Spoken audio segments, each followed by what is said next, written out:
మంచిర్యాల జిల్లా దండేపల్లి మండలం గూడెం గ్రామంలో వెలిసిన ఏకైక తెలంగాణ అన్నవరంగా పేరుగాంచిన శ్రీ సత్యనారాయణ స్వామి దేవస్థానానికి చైత్ర పౌర్ణమి సందర్భంగా శ్రీ స్వామివారిని దర్శించుకునేందుకు భక్తులు అధిక సంఖ్యలో పాల్గొన్నారు. ఈ సందర్భంగా ఆలయ ఈవో సంకటాల శ్రీనివాస్ మాట్లాడుతూ, ఈ రోజు పౌర్ణమి సందర్భంగా ఈ జిల్లా నుండే కాక చుట్టుపక్కల జిల్లాల నుండి అధిక సంఖ్యలో భక్తులు దర్శనార్థం వచ్చారన్నారు.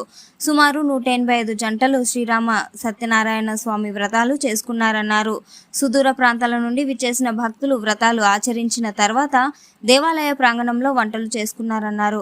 ముఖ్యంగా భక్తులు దర్శనానికి ఎలాంటి ఇబ్బందులు కలగకుండా క్యూ లైన్స్ ఏర్పాట్లు, చల్లని తాగునీటి వసతి కల్పించడమైందని, వాహనాలు నియంత్రణ, లడ్డు, పులిహోర ప్రసాదం విక్రయించడమైందన్నారు. భక్తుల సౌకర్యార్థం తగు ఏర్పాట్లు చేశామని తెలిపారు.